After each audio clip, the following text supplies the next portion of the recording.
Babes, oh my God, I'm so excited about today's episode because I freaking love the movie The Devil Wears Prada. And when I started working officially and seriously in the salon, I was soaking up everything as a sponge and wearing and showing that movie, I mimicked this movie so I can be taken seriously and seen as a professional in the salon and spa space.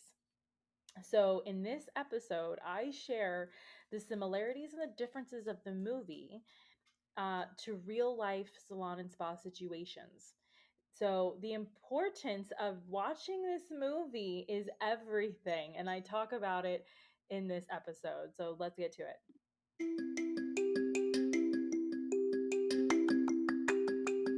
Are you a beauty or barber pro looking for that push to do that thing you've always wanted to do, whether it's in or out of the salon, spa, or shop?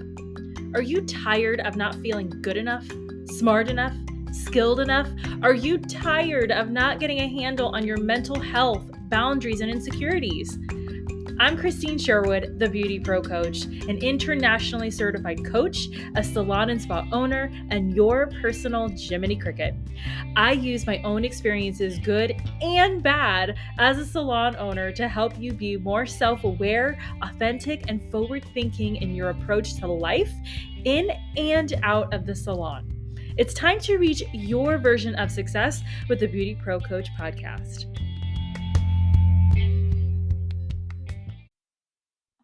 Well, you guys, you're here, I'm here, and we're going to talk about the best thing ever, and it's The Devil Wears Prada. I mean, who doesn't love Miranda Priestley? She's not even a real person, and yet, at least for me, like, I'm totally obsessed. Obsessed. And the fact that they're making a part two, I mean, about time, right? Like, I have been waiting for this for a very long time. It's one of those stories that even if they didn't make a part 2, it is such a classic. It has become a classic, and I am so happy to be alive and there when it first came out. Like, it's the best. It is the best. And it's similar to, like, Mean Girls. The original Mean Girls, that is a classic movie, and Mean Girls, I know they redid it and they have a couple different versions of it, but Devil Wears Prada. I mean, come on. So, I mean, honestly, this is a beauty pro podcast. This is not a movie critique podcast, but I have to share this because I like on my staff, I tell everybody to watch this movie. When I go teach at cosmetology schools, I tell them to watch this movie. When I am at the skin and spa shows, the hair shows, the barber, like I tell everybody watch this movie. And I have found that the newer stylists coming up into this industry, they like they think I'm joking. They think I am kidding. They don't care about this movie. They don't want to watch this movie. They have zero interest in this movie. But this episode, I'm going to share with you why I think it's so important. And it's not because, oh my gosh, Miranda Priestley, is such an icon or I'm trying to be like facetious or I'm trying to be arrogant and just like, a snob. I'm not trying to that's not what I'm about, right? Like Meryl Streep is amazing, right? But it's not about, oh my goodness, you have to go see it because of her. No, when I first got into this industry, I needed to be taken seriously. And I've talked about this before where I had photographers and other professionals look down on me because, oh my goodness, how old are you? And I was like, excuse you. And so I really had to learn and learn it quick how to communicate in this industry and be taken seriously. And so this movie along with Tabitha Coffee. Girl, if you ever listen, you need to come on the show. Tabitha Coffee, and I was watching her take over, and then the other show was The Gatsby Salon, which the Gatsby Salon in New Jersey, it is still around. It is still going. I loved those Jersey-licious babes. I would love them to be on the Beauty Pro podcast too. But I was, like, watching all of these hairdressers all of a sudden. It was like a fad, a quick fad that was happening, and I soaked it all up. Soaked it all up because I needed to see what the industry was about. What was it? I needed to get a picture of what it was that I was about to get involved with all the way. And so I tell my students, I tell my coaching clients, I tell my staff, I tell my clients of the salon to watch this movie. And so today I'm going to talk about the similarities and the differences, why you should be watching The Devil Wears Prada, and when the second one comes out, why you should go watch that one too. And so we're going to start off with the similarities. Like, obviously, they are artists, okay? Perfectionists to the, like, nth degree, like absolute infinity. Artists see the world much, much differently than, accountants and numbers people. Numbers people, not I mean, if you're a numbers person and you're an artist, cool, you're a superhuman. If you are not, then, like, the majority, people who are accountants and are numbers people and they see lines, they truly do need structure to thrive and succeed. Okay? It is the left brain, right brain kind of thing going on here, and that's fine. But artists, like fashion designers, hairstylists, salon pros, estheticians, makeup artists, nail techs, barbers, like, you guys are creating something out of nothing. And so for fashion, they are literally taking a sheet and making it into a gown, okay? Or they're cutting it up and making it into a thong. Either way, it takes skill so that it can lay a certain way on all different kinds of body types. Hairstylists and nail techs and makeup artists, you are doing the same thing. Everybody's different. Everybody has different kind of skin. Everybody has different structures. Everybody has different textured hair, nails, nail shapes, like, you name it. And so that's the first similarity. The second similarity is that for both industries, you get farther when you collaborate. And the last episode, I was talking about how connection is key. Here, collaboration is like, what is it? It's like foundational at this point, right?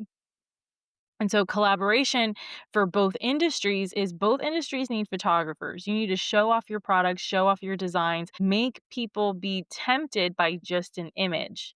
And so there's photography. Hair, skin, makeup, nails, like, they collaborate with the fashion world. The fashion designer is going to have his or her certain look and idea of what they're trying to portray.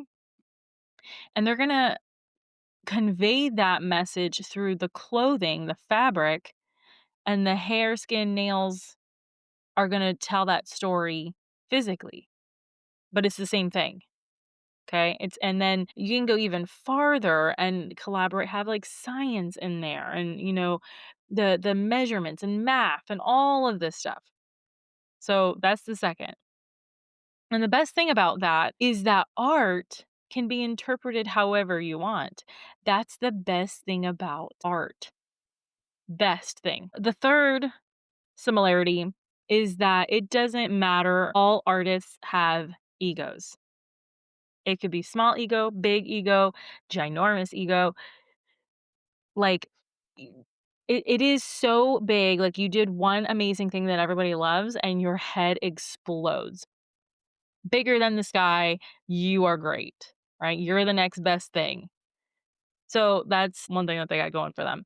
That ego, I have found as a coach now, this is my coach voice, that ego can, if it's not put in check to be healthy, it can definitely cause some damage. But that's neither here nor there. We aren't talking about that right now. So that's that similarity. Probably the best similarity is that both, as far as business is concerned, making money, is that they are both, when you're trying to do it correctly, it is cut, dry, and precise. With the fashion world, you're dealing with measurements and precision and how is it going to lay, and if it's 1 inch off, it's not going to fit you. Like that is no joke. That it's pretty much like in that way it's very absolute. Whereas in the salon, when you're running a business, absolutely, it is just as cut, dry, and precise. But what's making it cut, dry, and precise is the business part, the cash flow. And then you're working with a team and you got to follow up with the entire team, not just one person. Like it is very much involved. Fashion world, yes, if you watch the movie, you'll know that yes, there's many people involved, from assistants running to get the main designer coffee to the seamstresses who are putting the designs together to the delivery person to the this to the that. It is very much its own sphere, and that is something that both worlds have in common. You can get lost in the salon and spa. Like, if you have ever tried to leave the salon early, you will know that it sucks you back in further and harder than ever before when you're trying to leave early to go to a personal appointment of sorts. Okay? The fashion world is the same, right? Like, what happened in the movie? The minute your personal life starts thriving, your professional life starts tanking, and vice versa. You'll know that you're doing amazing if your professional life is thriving and your relationships are falling apart. That is the key, and that is the tell as to whether or not you're doing well in your business or not. It is an unfortunate tell. It's a terrible KPI or key performance indicator, but it's very real and it's very accurate and is very true. And that leads us to work and life balance, and does that exist, and XYZ, and we're not going to talk about that because we have before. But I just want to share that because each of these points you will see in the movie, and that's why I recommend for beauty barber pros, salon spa people to watch this movie, because if you don't look the part, like in the movie, there's a montage where Andy is going from drab to fab, right? And she goes over to Stanley Tucci and she's like, hey, I think his name is Nigel. Like, Nigel, can you help me? And she gets all of the new clothes, all of the skin, hair, and nails done in the big closet scene, remember, with all the clothes and the shoes. And he's like, "No, 6 is the new 10 and you need to be a 4." Remember? Like, all of that stuff matters in the salon and spa. If you are not dressing as the CEO would dress, you're not going to think like the CEO. You're not going to have the confidence like the CEO. You're not going to make the right decisions as a CEO. Okay. Not that you want your team and everybody around you to be terrified of you like they were of Miranda Priestley. People should love and respect you while they hate you, if that makes sense. Okay. Like, that's what you want, because that's how you know you're being a good leader. And that's what happened in that movie. Watching that movie, you get to see the essence of what the salon and spa world is all about when you do it right. And people will probably judge me for this. They'll probably say, no, that's not true, and blah, blah, blah. I'm like, this is a podcast, guys. This is opinion. This is my experience. This is how I have been able to grow my business, grow my salon, despite, the high turnover in our industry. Okay. We would not have won best salon in our area for not this. Okay. So there are the similarities. The differences now are pretty obvious. Okay. The fashion world deals with fashion, deals with clothing. If you have Netflix and you've watched Emily in Paris, that's what we're talking about here too. You can watch that show and it'll be the same for the salon world as if you're doing it right. But obviously, we're not, as skin and hair professionals, we are not dealing with fabrics, right? But we are dealing with what a person already has. If the person has great texture and you can do any updo on them, that's what we're dealing with. If they have amazing skin and you can apply the best freaking makeup job ever, that's what we're talking about. So for us in the prep phase, I guess, if you will, in our industry, we are dealing with what the person already's got. Whereas in the fashion world, they are literally putting on something for them. Unless you are Victoria's Secret, and I did watch the fashion show for this year, and unless you have those bodies, you're gonna look a different way than the string pieces, if you know what I mean. Okay? Making sense? We seeing the differences here? So there's that. Then the fashion world, the attitude, this is hard to find the differences of the 2 industries because they are so similar. They're just their art form is in a different medium. So the attitudes are very, very similar, and they're very much the same. But I have found that in the fashion world with shoes, dresses, clothing, okay, is way more judgy, way more competitive. They will look down on you if you are not wearing the latest piece by, I don't know, Tiffany, Dolce& and Gabbana, that kind of thing.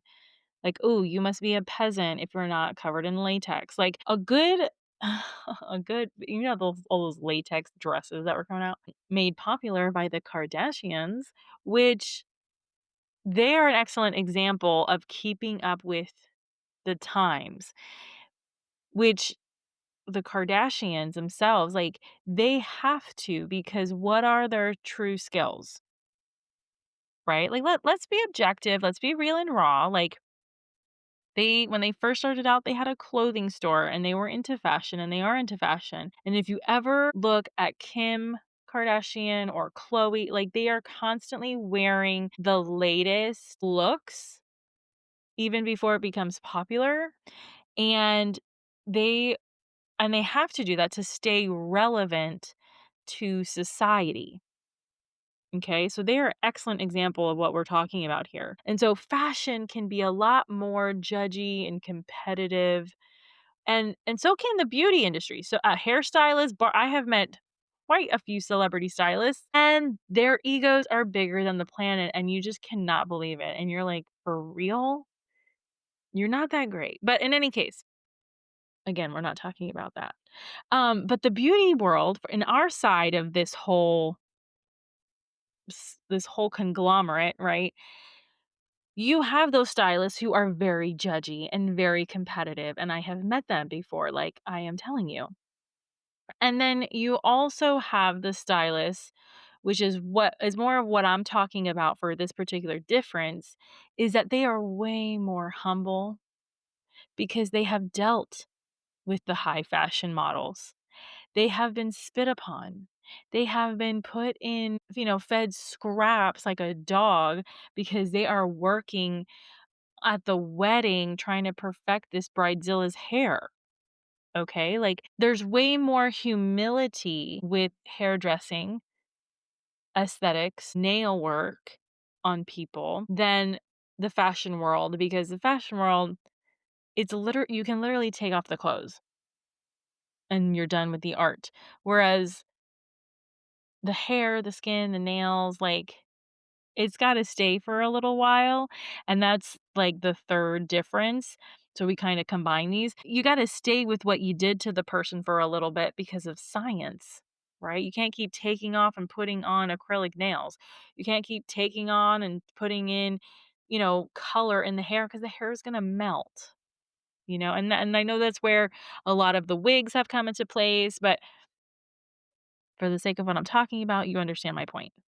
So, yeah, so besides obvious clothing, I think the fashion industry is way more judgy in comparison, whereas the beauty industry is way more humble, way more life experience, way more heart and compassion and nurturing to the individual. Okay. The 3rd difference is the fashion world is all about one person's vision. They want all of society to look like this, whatever this is. Because when they look like this will make the clothing look good and will make you more desirable and XYZ.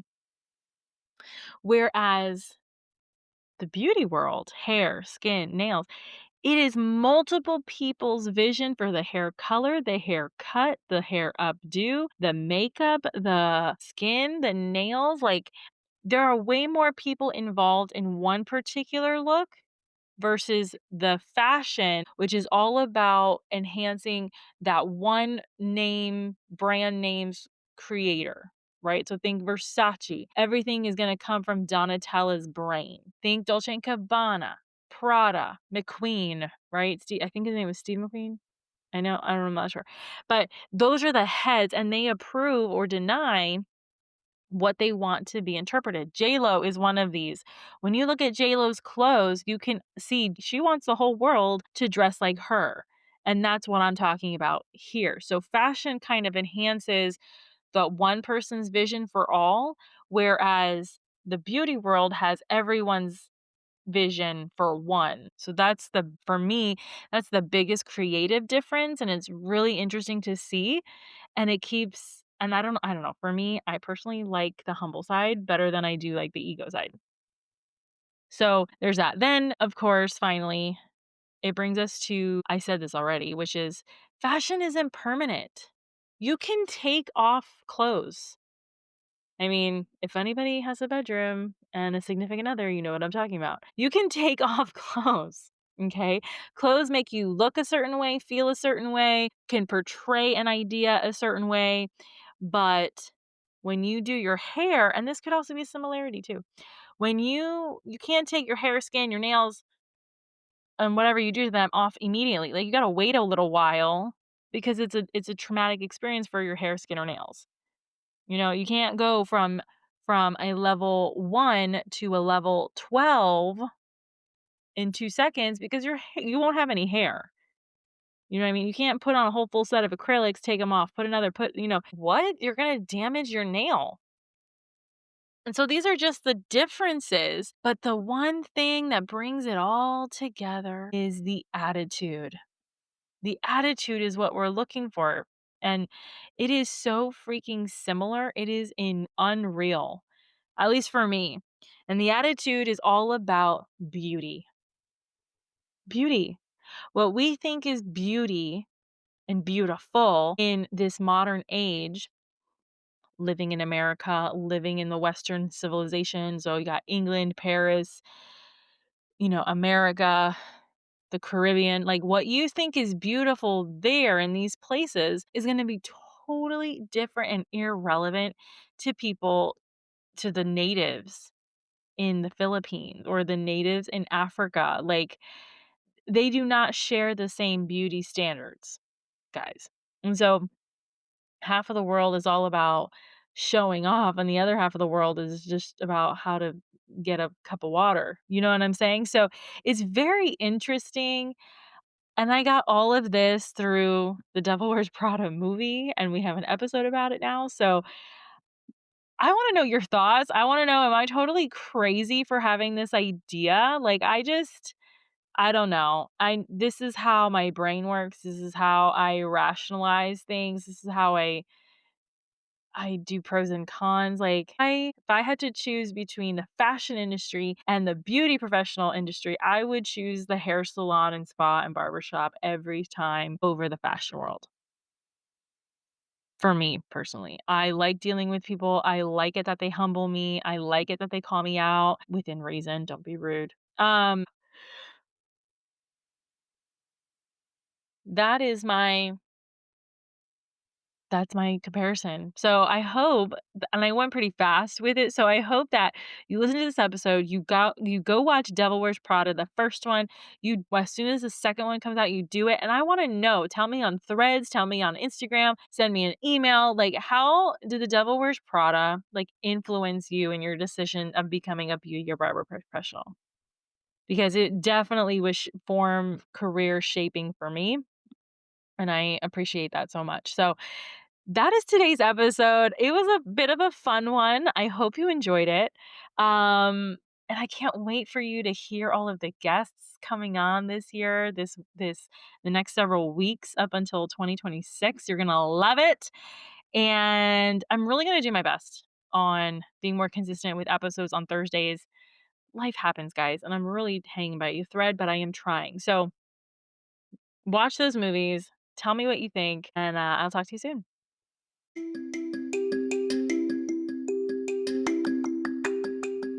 If you loved this episode, subscribe to the BeautyPro podcast on Spotify and Apple Podcasts so you never miss an episode. Don't forget to leave your reviews, stars, feedback so I can continue bringing the content you deserve and want most.